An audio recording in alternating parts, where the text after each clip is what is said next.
Hi everybody, it's Mr. Stevens here. We are going to jump right back into Son of the Morning Star, Custer and the Little Bighorn by Evan S. Connell. As I said yesterday, there's really no chapters in this. It's just one long continuous story. So we're just going to read until we find a good stopping point. If you haven't listened to part one, go back and do that now so that you know what's going on. And without further ado, let's jump into the next sequence of Son of the Morning Star by Custer and Little Bighorn by Evan S. Connell. Captain Walter Clifford of the 7th Infantry rode up into the hills for an elevated view of Reno's defensive position, and there he happened to see an Indian pony with a shattered leg, the leg swinging hideously each time the little animal moved. Flies swarmed on the wound. The pony came hobbling over and rested its head against the flank of Clifford's horse. Clifford pulled away because nothing could be done, but when he looked around he saw the pony trying to follow. He rode back, and again the pony approached, this time laying his head on my horse's rump, looking straight at me as if pleading for help. Clifford held his pistol against the pony's head and fired. Lightning could not have finished him sooner. On his way down, Captain Clifford studied the west bank of the Little Bighorn. Reno's men had fled to the hilltop after losing a skirmish at the upper end of the valley and had plunged from this embankment into the river. He estimated its height at about 10 feet. They landed in water 4 or 5 feet deep, and after crossing the stream they climbed hills that were too steep for a direct ascent. Quote, "The marvel is that with such a multitude of Indians around them, so many escaped. The retreat was a mad race to a place of safety."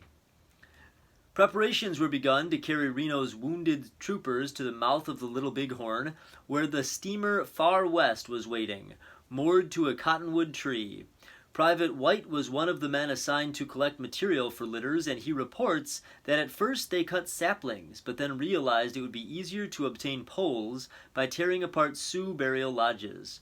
Besides, this would give them a chance to hunt for souvenirs. White and the others in this detail were fascinated by what they saw. Dr. Paulding wanted a pair of beaded moccasins laced on the feet of a dead warrior. He tugged at them, quote, "but they were such a tight fit since his flesh was swollen, and the skin slipped when he took a hold of the leg. Notwithstanding, he was a doctor. The offensive odor and the repugnant situation in general caused him to quit his undertaking. Those bodies had been lying there through 2 days and nights of the warm weather of the 25th, 26th, and 27th of June. The Journal of Dr. Paulding fails to mention this incident. White himself picked up 6 pairs of moccasins and a mirror studded with brass tacks. He also found a gunny sack full of letters, which must have been taken from a stagecoach or a post office, and somebody's account book containing a list of about 20 names together with amounts charged against them. On several pages of this book were Indian drawings presumably made by whoever had stolen it, but these drawings did not interest him. He gave the letters and the account book to a Chicago journalist who was traveling with the army. The book has now disappeared. A number of journalists accompanied the army, but just 2 from Chicago, Charles Deal of the Times and Phocion Howard of the Tribune. One of them must have carried it off.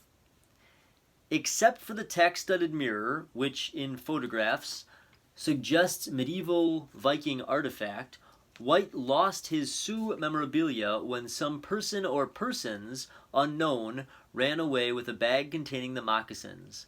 He told an interviewer many years afterward that he suspected a cavalryman from the 7th. The day after his excursion to the village, White spent a while wandering through the valley where Reno's men started the fight. All of the bodies he saw had been horribly gashed.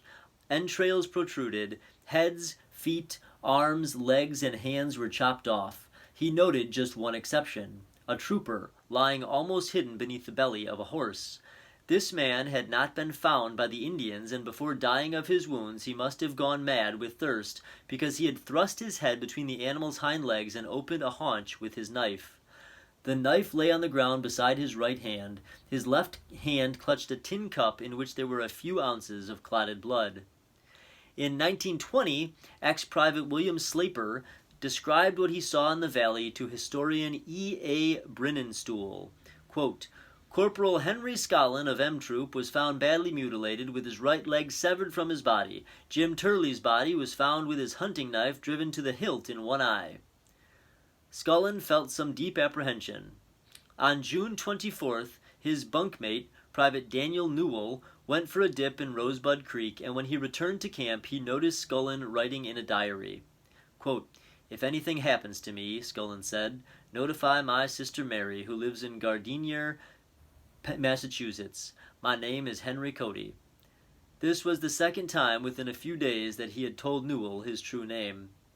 He was killed during the retreat from the valley. Newell saw him go down and heard him say, Goodbye, boys. His horse got away and later was caught by a soldier from another company. In his saddlebag was his prayer book, the Key of Heaven, which Newell mailed to his sister. She wrote back, wanting to know if her brother had been disfigured. Newell lied, assuring her that he was not. Quote, I could have given most anything if I could have recovered his diary, Newell remarked in 1930, but I suppose the squaws got that when they stripped his body. Poor boy.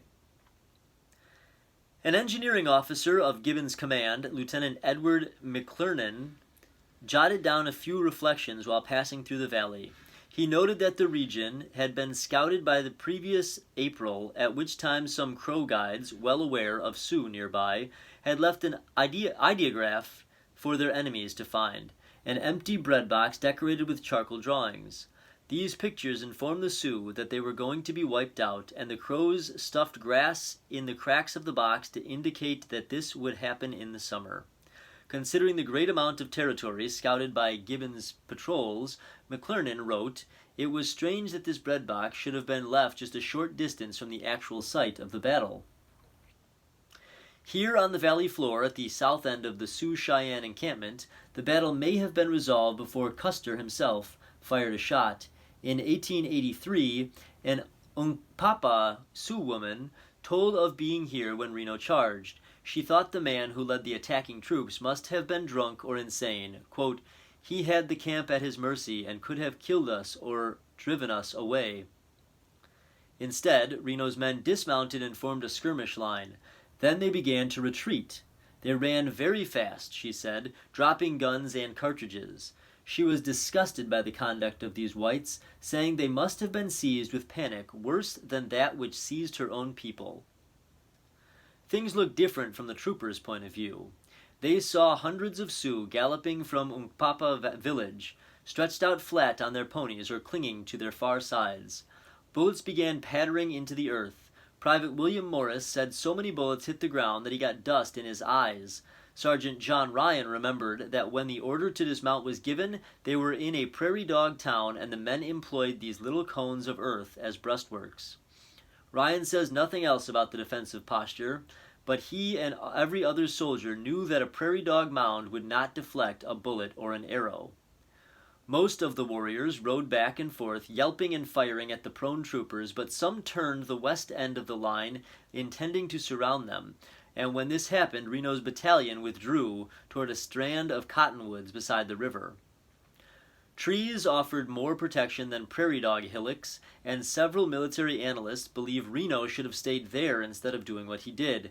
They point out that his battalion so near the village would have enraged a great many warriors, thus allowing Custer's plan to unfold. Other strategists think he had no choice but to break away, recross the river, and establish a defensive position on the bluff. Sergeant Ryan, whose opinion was formed while Sioux bullets zipped past his head, clearly favored getting out. He observed to his company commander, Captain Thomas French, that some Indians had managed to get completely behind them. "Oh no," Captain French said, "those are General Custer's men." At that moment, according to Ryan, a bullet struck Private George Lawrence in the back of the neck. The bullet dropped out of Lawrence's mouth, and he fell to the ground. Just then, Major Reno rode up and shouted, "Any of you men who wish to make your escape, follow me." Private Morris thought Lawrence had been hit in the stomach. Whatever happened, Lawrence was dying. Morris dragged him to a tree and propped him up. "Go on," Lawrence said. "You cannot do me any good." Morris protested. Lawrence again told him to leave. All right, if you say so, Morris answered and tried to mount his horse, but the animal was terrified and he could not get a foot in the stirrup. By now everybody else was gone. Morris danced around while the horses reared and struggled. Finally, he lunged at it, grabbed the pommel, and hauled himself up. The horse went running through the brush.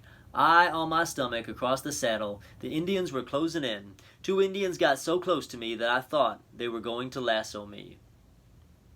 Lieutenant Wallace said that when he rode out of the cottonwoods, he saw hostiles everywhere.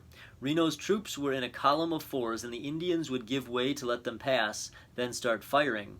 And if any man did not use his pistol, the Indians would come very near. Another trooper interviewed, long afterwards, said they howled, quote, like incarnate fiends. Although 45 years had elapsed, he said, he would never forget a Sioux riding so close that he could have touched the Indian with his saber. Private James Wilbur escaped from the valley unhurt, but on the second day of the battle he was wounded and left partly paralyzed. He remembered that during this retreat a big Sioux galloped alongside, and he tried to pull him from the saddle. The Sioux had been hit in the shoulder, and, quote, with every jerk he made at me, the blood gushed from the wound and stained my shirt and trousers. He was determined, devil, and hung on to me until we almost reached the river. Reno's skirmish line had been supported by the Arikara scouts, usually called Rees. Among them was Red Bear, whose story appears in the Arikara narrative, which was compiled with the help of interpreters and published in 1920. And we will stop there before we get into Red Bear's account. We will pick this up again in the next video. Like I said, make sure that you listen to the first one before you jump into the second one, and obviously make sure you listen to the second one before you jump into the third one. Hope you guys are still enjoying it. Again, Son of the Morning Star by Evan S. Connell will continue on very shortly. Thank you guys, enjoy, and I'll see you soon. Bye!